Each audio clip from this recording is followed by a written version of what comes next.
हाँ जी, पिछले धमाकेदार वीडियो के बाद आज हम वापस शुरू कर रहे हैं बफर। हम लोग कर रहे हैं द्रोणा नीट जेई पर महातोड़, जिसमें हम लोग 100 टॉपिक्स डिस्कस कर रहे हैं और वो टॉपिक हैं जिससे सबसे ज़्यादा क्वेश्चन पूछे जाते हैं और सबसे ज़्यादा दिक्कत आती है बच्चों को। तो हम चाहते हैं कि आप बिल्कुल कम एरर के साथ ज़्यादा से ज़्यादा मार्क्स गेन करें। तो शुरू करते हैं बफर। पिछले वाले वीडियो में हमने डिस्कस किया था कि किस तरह की पीएच प्रॉब्लम्स क्वेश्चन आती है। उसी में हम लोग आगे ये देख रहे हैं कि बफर से रिलेटेड क्वेश्चंस भी आते हैं। जैसे मैंने पिछले वीडियो में कहा था आपसे कि जब आपके पास एक सॉल्ट ऐसा हो जिसमें सॉल्ट के साथ में कोई एसिड भी हो, कौन सा एसिड हो? Weak acid. या फिर सॉल्ट के साथ में आपका कौन हो? Weak base. मैंने आपको कहा था कि जब भी कभी स्ट्रॉन्ग एसिड वीक बेस या वीक एसिड स्ट्रॉन्ग बेस को मिक्स किया जाए और अनइक्वल अमाउंट हो और वीक वाला ज़्यादा अमाउंट में हो तो उसमें सॉल्ट तो बनेगा ही और साथ में वो एसिड भी बच जाएगा। तो ऐसी कंडीशन में बफर बनते हैं। बफर होते क्या है? बफर की स्टोरी यह है कि बफर ऐसे सॉल्यूशंस हैं जिनकी पीएच ज़्यादा चेंज नहीं होती, एक कांस्टेंट पीएच रखने की कैपेसिटी होती है उनकी। क्यों होती है? क्योंकि उसके अंदर वीक एसिड भी है। अगर आप बेस डालोगे तो वो एसिड उसको न्यूट्रलाइज कर देगा। अगर आप बेस मिक्स करोगे तो उसका एसिड उसको न्यूट्रलाइज कर देगा। अगर आप एसिड मिक्स करोगे तो जो सॉल्ट के अंदर हाइड्रोलाइज आयन है वो उसको न्यूट्रलाइज कर देंगे। तो फाइनली एग्जाम्पल की फॉर्म में बता देता हूँ। अगर आपने कहा कि ये हमारा एक बफर है, ठीक है, अगर आपने बेस डाला NaOH तो वो जाके किससे रिएक्ट करेगा? CH3COOH से और सॉल्ट बना लेगा। तो इसकी वजह से ज़्यादा इफेक्ट आने नहीं है। अगर आपने एसिड डाला HCl तो ये क्या करेगा? इस सॉल्ट के जो एनायनिक पार्ट हैं CH3COO- और Na+, इससे रिएक्ट करेगा और क्या बनाएगा? CH3COOH और NaCl। और ये तो ऑलरेडी सॉल्यूशन में मौजूद है, तो पीएच पे ज़्यादा इफेक्ट आना नहीं है। तो ऐसे सॉल्यूशन जो पीएच को रेगुलराइज करके रखते हैं उनको हम क्या बोलते हैं? Buffer solutions. ठीक है। अब बफर दो टाइप के हम लोग डिसाइड कर रहे हैं। देखिए, दो टाइप के बफर हैं, एक सिंपल बफर सॉल्यूशन और एक mixed buffer solution. Simple buffer solution में हमेशा कौन होते हैं? Weak acid weak base. किसका मिक्सचर होता है ये? वीक एसिड और वीक बेस। जो हमने सॉल्ट हाइड्रोलिसिस में किया था ना, तो सॉल्ट हाइड्रोलिसिस में वीक एसिड और वीक बेस का जो सबसे लास्ट वाला फॉर्मूला था वो हम लोग इनकी पीएच निकालने के लिए कैलकुलेट कर सकते हैं। दूसरा है मिक्स्ड बफर सॉल्यूशन। इसमें दो तरह के बफर होते हैं, एसिडिक बफर और basic buffer. Acidic buffer solution होगा तो ऑब्वियस सी बात है pKa यूज करेंगे और सॉल्ट अपॉन एसिड लिखेंगे। बेसिक बफर होगा तो POH निकालेंगे, pKb और सॉल्ट अपॉन बेस लिखेंगे। ध्यान रहे फॉर्मूलाज वो वाले भी मैंने याद करवाए थे आपको। एसिड के साथ पॉजिटिव लिखना है, बेस के साथ नेगेटिव लिखना है, दोनों हो तो एक पॉजिटिव एक नेगेटिव लिखना है। यहाँ पे ध्यान रहेगा, एसिडिक बफर अगर होगा तो pKa आएगा, जब भी pKa आएगा तो एसिड लिख देंगे, जब pKb आएगा तो बेस लिखेंगे और बेस लिखेंगे तो OH आएगा। ये ध्यान रहे। क्वेश्चन पे डिस्कस करते हैं सीधा। क्वेश्चन क्या है? Which of the following salt solution will act as buffer? कौन बफर बनाएगा? पूछिए इनसे, कौन बनाएगा? ये कौन है? CH3COO ये क्या है? Weak acid weak base. अच्छा, ये कौन है? सिर्फ सॉल्ट है। क्या है ये? सॉल्ट। लेकिन हमने बफर में क्या कहा? सॉल्ट के साथ क्या होना चाहिए? सॉल्ट के साथ एसिड होना चाहिए या सॉल्ट के साथ बेस होना चाहिए। मतलब जो सॉल्ट आपने लिया है, जैसे ये सॉल्ट लिया है, तो इसी का वीक एसिड इसके साथ होना चाहिए। मान लीजिए आपने ये सॉल्ट लिया है तो इसी का वीक बेस आपके साथ होना चाहिए। दिख रहा है? NH4OH और HCl। NH4OH आपका है तो सॉल्ट और उसी सॉल्ट का वीक बेस, या यूँ कहूँ वीक एसिड और उसी का स्ट्रॉन्ग बेस के साथ सॉल्ट, ऐसा होना चाहिए। ये तो है मिक्स बफर। कौन से बफर है ये? Mix buffer. इसके अलावा कौन सा बफर होता है? एक जो वीक एसिड वीक बेस वाला, वो भी बफर होता है। तो ये वाला जो क्वेश्चन है वो आराम से हो जाएगा। ये तो वैसे ही नहीं होना है, दोनों स्ट्रॉन्ग एसिड स्ट्रॉन्ग बेस के सॉल्ट है। ये अकेला ही सॉल्ट है ना, इसके साथ क्या होना चाहिए था? NH4OH, तब ये बफर बनता। इसके साथ क्या होना चाहिए था? ये तो सॉल्ट है ना अकेला, इसके साथ ये भी होता ना तो ये बफर बनता। तो अभी बफर कौन बना है? कौन बना है? फर्स्ट, अकेला। क्यों? क्योंकि ये वीक एसिड और वीक बेस का सॉल्ट है। सिंपल बफर है ये, ठीक है। Which will make basic buffer? ये आ गया कंडीशन, मैंने आपको पहले ही पिछले वीडियो में बताई दी थी। ए स्ट्रॉन्ग कौन है? Strong acid. ये कौन है? Strong base. भूल जाओ, बात ही मत करो बफर की, दोनों स्ट्रॉन्ग है ना, तो सॉल्व क्यों करना, टाइम वेस्ट क्यों करना। स्ट्रॉन्ग बेस और वीक एसिड। अब देखना है वीक एसिड ज़्यादा होना चाहिए, तो देखिए जरा NaOH और CH3COOH। NaOH को मल्टीप्लाई करिए दोनों को, कितना आया? अरे 0.5 कहाँ से आया? 5 आया ना। 50 into 0.1 कितना? 5 मिलीमोल्स ऑफ OH। कितना आए हैं? 5 मिलीमोल्स ऑफ OH। मिलीमोल्स क्यों बोल रहा हूँ ये तो पता ही होगा, क्योंकि ml में है इसलिए। इन दोनों को मल्टीप्लाई करो, कितना आया? 2.5। कौन ज्यादा है? OH ज्यादा है, तो बफर बनेगा क्या? अरे ये स्ट्रॉन्ग है ना, ये इसको जीरो नहीं कर देगा। क्या बचेगा सॉल्यूशन में लास्ट में? बोलो बोलो, कौन बचेगा? स्ट्रॉन्ग बेस ओनली, क्योंकि स्ट्रॉन्ग बेस ज्यादा है ना, तो ओनली यही बचेगा, इसी से पीएच निकाल लेंगे। ये बफर बन सकता है क्या? नहीं। 100 ml ऑफ 0.1 एसिटिक एसिड और ये NaOH। अब देखना CH3OH NaOH, ध्यान से देखना, 100 into 0.1 और 100 into 0.1 equal amount. Equal amount तो मतलब क्या? CH3CONA तो बन जाएगा, लेकिन कौन से फॉर्मूला लगाएंगे हम लोग? Salt hydrolysis. बफर नहीं बन सकता।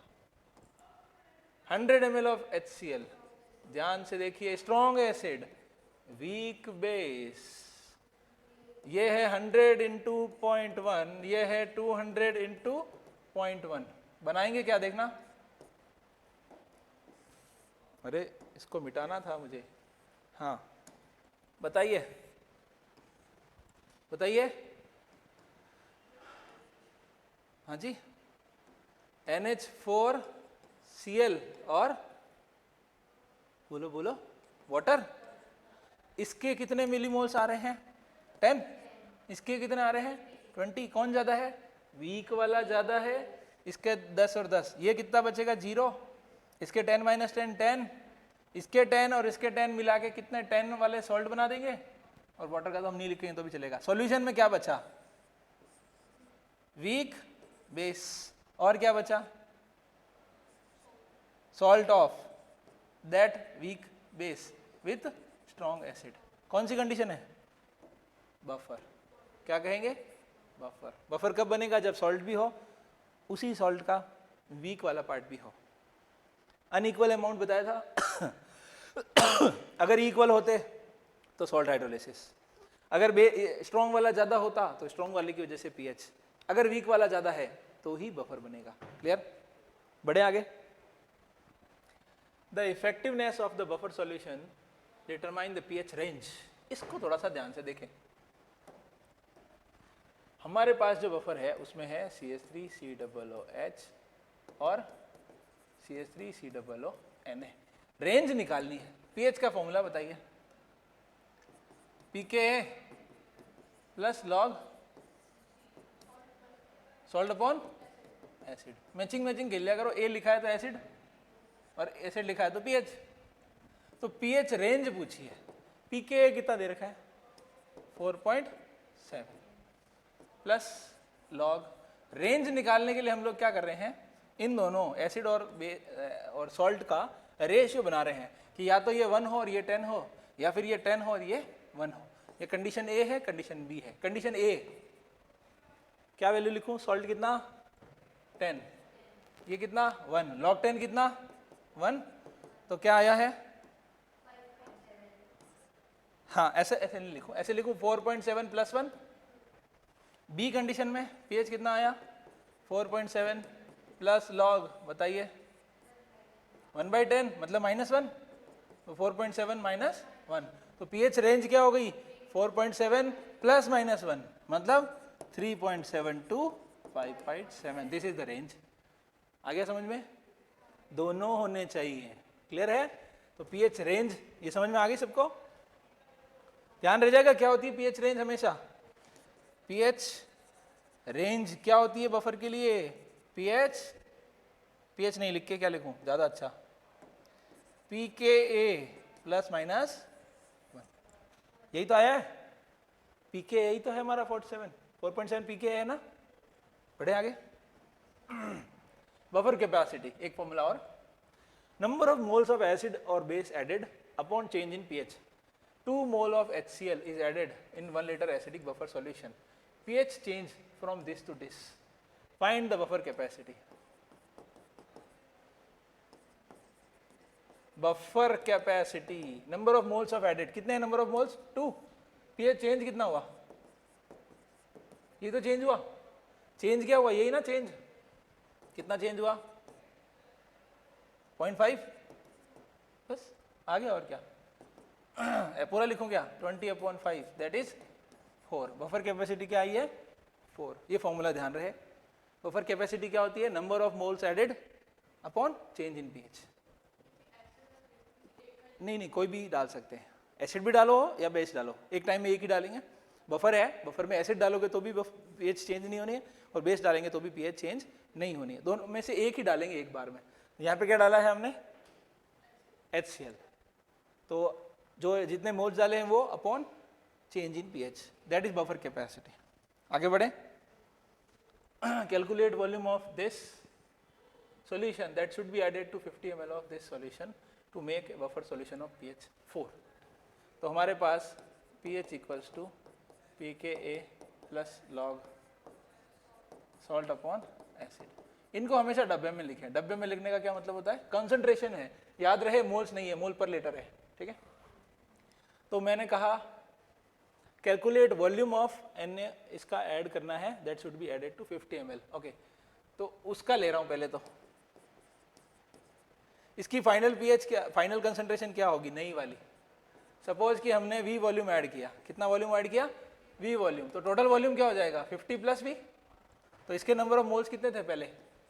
50 इंटू 0.05। मैंने कहा था ना मल्टीप्लाई करना है दोनों को, वो टोटल वॉल्यूम से डिवाइड टोटल वॉल्यूम। ओके, इसके लिए क्या लिखोगे?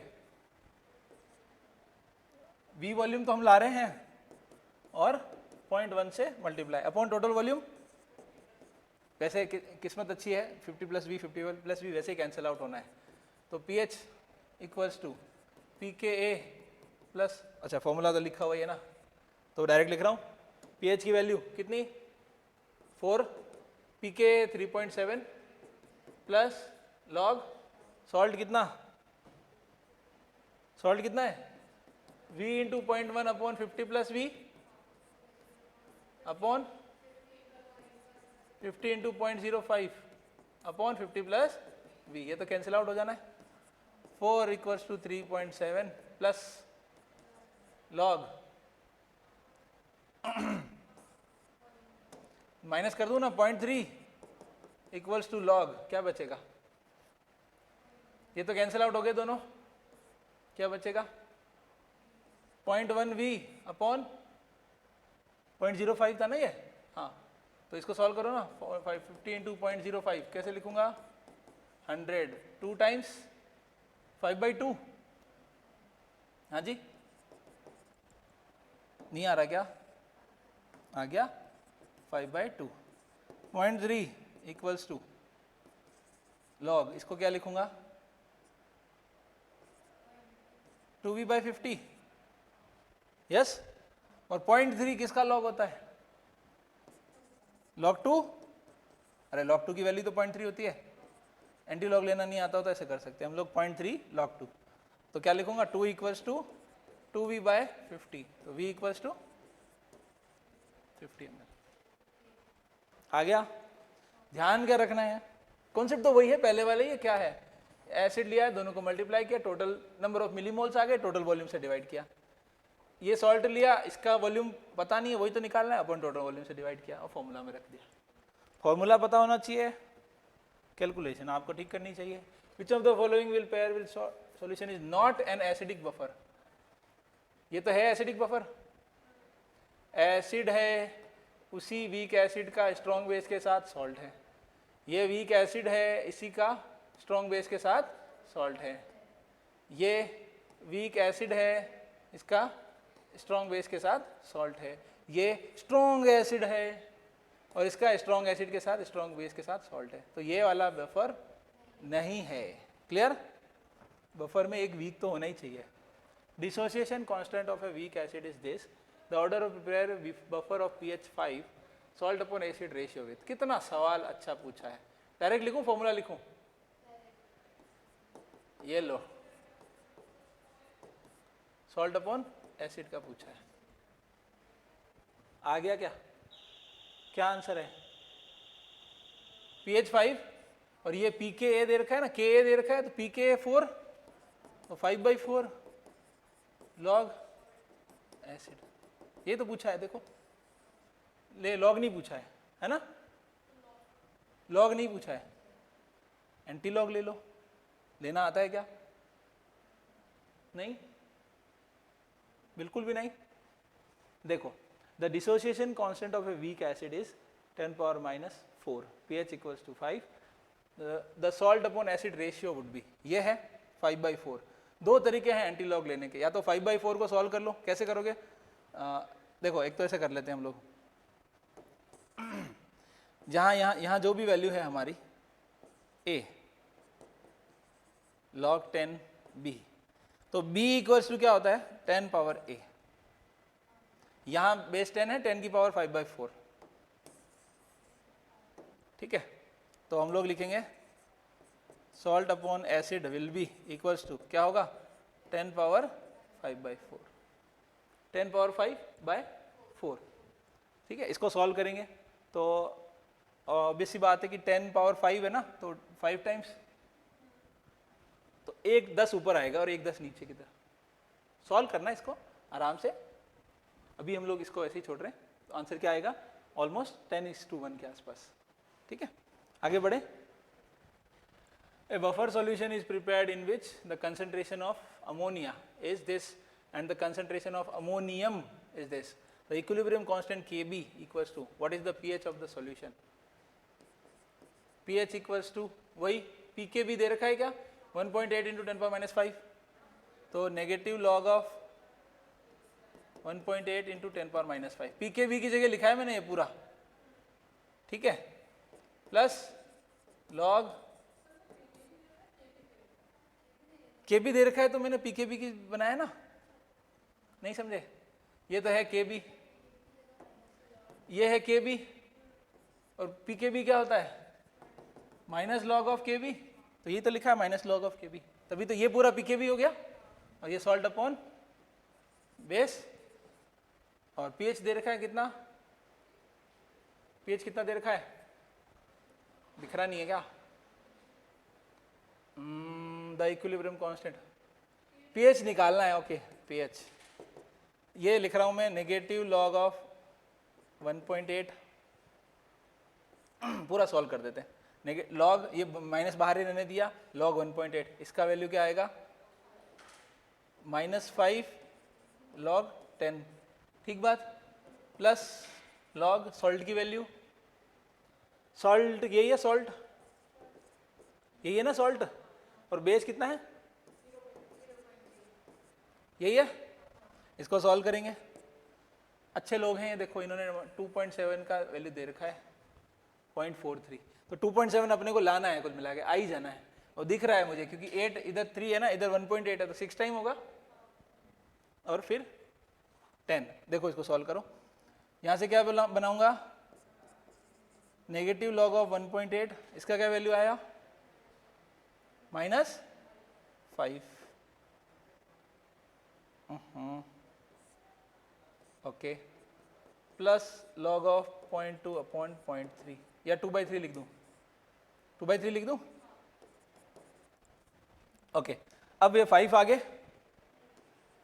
5 minus log of 1.8 plus log of 2/3, तो क्या लिखोगे? माइनस लॉग ऑफ, ये प्लस में है तो मल्टीप्लाई कर सकते हैं ना, अपॉन 3। इसको सॉल्व करो, 18 अपॉन, ऐसा उससे क्या फायदा हो जाएगा?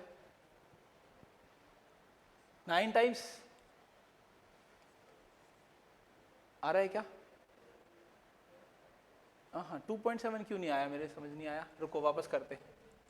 यहाँ 2.7 आ जाना चाहिए था अगर इन्होंने दिया है तो। चलो नहीं दिया है तो भी हम लोग इससे कर सकते हैं।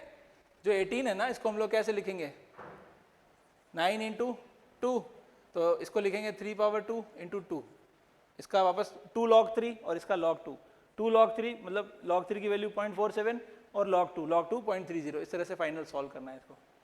ठीक है, कैलकुलेशंस आप लोग कर लेंगे। कॉन्सेप्ट पे ध्यान देंगे। कॉन्सेप्ट क्या है, यहाँ पे इन्होंने के बी जो दिया है उसको आपको के बी में कन्वर्ट करना है और सॉल्ट अपॉन बेस के फॉर्मूला में आपको पुट करना है। ठीक है, ए फिजिशियन विशेष टू, अच्छा डॉक्टर बन रहे हैं तो ऑब्वियस बात है फिजिशियन बनेंगे तो बफर सॉल्यूशन चाहिए 3.85 का, efficiently resist the change of pH, only small concentration of buffering agent. अच्छा एक फिजिशियन था, उसको पीएच बफर बनाना था, तो बफर के लिए उसके पास बफरिंग एजेंट बहुत कम अमाउंट में था, तो उसने कहा कि वीक एसिड इनमें से कौन सा सोडियम सॉल्ट के साथ बेस्ट यूज कर सकते हैं। ये रेंज चाहिए हमको, 3.85 चाहिए। और आपको मैंने बताया ना +1 -1 करके देख लिया करो। पीएच रेंज क्या होती है, +1 -1। ये किसी काम का नहीं है, ये 4 है ना, और ये 3 है, ये भी नीचे चला जाएगा। सबसे बेस्ट कौन सा रहेगा, जो नियरेस्ट है। कौन है नियरेस्ट, ये वाला इस रेंज में रहेगा क्या। ये बफर रेंज कैसे निकालते हैं, +1 और -1 करके। ठीक है, आगे बढ़े। Buffer solution have constant acidity and alkalinity because of. Constant क्यों होती है, क्योंकि अनआयोनाइज्ड एसिड होते हैं और बेस, या फिर अच्छा ये तो हमने अभी डिस्कस किया था, आज बफर स्टार्ट किया था तब हमने क्या डिस्कस किया था कि हमारे पास सॉल्यूशन में ये बफर जो होता है ना, उसमें ये होते हैं, ये अनआयोनाइज्ड एसिड होते हैं और सॉल्ट भी होते हैं। तो दीज गिव अनआयोनाइज्ड एसिड और base on reaction with added acid और एल्कली। जब हम लोग इसमें एसिड और एल्कली डालते हैं, एसिड या बेस कुछ मिक्स करते हैं, तो ये एसिड और या ये सॉल्ट का फॉर्म, ये दोनों ही उसको न्यूट्रलाइज कर देते हैं। दूसरा क्या कह रहा है, acid and alkali in these solution are shielded from attack. Shielded वे जैसी कोई कंडीशन होती नहीं है। They have large excess of H+, ऐसा भी नहीं है, बहुत ज़्यादा H+ और बहुत ज़्यादा OH- नहीं होते। और they have fix value of pH, ऐसा भी नहीं है, फिक्स वैल्यू नहीं होती, एक रेंज होती है। ये आंसर है। क्लियर, आगे बढ़ रहे हैं। What is the H+ concentration of A solution that is 0.2 salt 0.1 और K दे रखा है। दोनों तरीके से कर सकते हैं, सेम वैल्यूज दे रखी है। देखो पिछला दो क्वेश्चन पहले भी ऐसी वैल्यू आई थी। अब इसमें क्या करें, पीएच का फॉर्मूला लिख लें सीधा, PK प्लस लॉग। अच्छा पीएच का फॉर्मूला भी नहीं लिखने की जरूरत है, और शॉर्ट में करते हैं। देखिए Ka लिखना है, Ka = CH3CO - H+ upon CH3COOH। K दे रखा है क्या, ये दे रखा है सॉल्ट, यही तो है। सॉल्ट कंप्लीटली डिसोसिएट होते हैं तो ये रही वैल्यू। H+ पूछा है और 0.1 किसकी वैल्यू है, एसिड की। सब कुछ तो दे रखा है, यही तो बाकी है, हो जाएगा आराम से। ये बफर का क्वेश्चन नहीं है, ध्यान रहे। मैंने जानबूझ के शायद इसमें डाला है क्योंकि इसमें सॉल्ट और एसिड दोनों है ना, तो कभी कभी ऐसा सोचते हैं कि बफर का है। ज़्यादा आसान क्वेश्चन नहीं है, आपका सीधा Ka निकालना है, एसिड डिसोसिएशन कांस्टेंट। तो कैसे निकलेगा, अपॉन एसिड डिसोसिएशन कांस्टेंट ऐसे ही तो लिखेंगे, CH3CO- + H+। क्या लिखेंगे, concentration of this upon concentration of reactant, product upon reactant, यही तो किया है। और सबकी वैल्यू गिवन है, कर सकते हैं। Next, which of the following solution can not act as buffer. जो नॉट पूछा है, ठीक है, वीक एसिड उसका सॉल्ट, वीक एसिड उसका सॉल्ट, HClO4 स्ट्रॉन्ग एसिड और उसका सॉल्ट, क्या करोगे, इसका नहीं बनेगा ना, ये वीक एसिड और इसका सॉल्ट आ गया। स्ट्रॉन्ग एसिड और उसका सॉल्ट का कोई बफर नहीं बनता। ठीक है, तो आज की क्लास यहीं समाप्त करते हैं। नेक्स्ट वीडियो में हम लोग क्वालिटेटिव प्रॉपर्टीज पे बात करेंगे और फिर धीरे धीरे हम ऑर्गेनिक की तरफ बढ़ेंगे। धन्यवाद।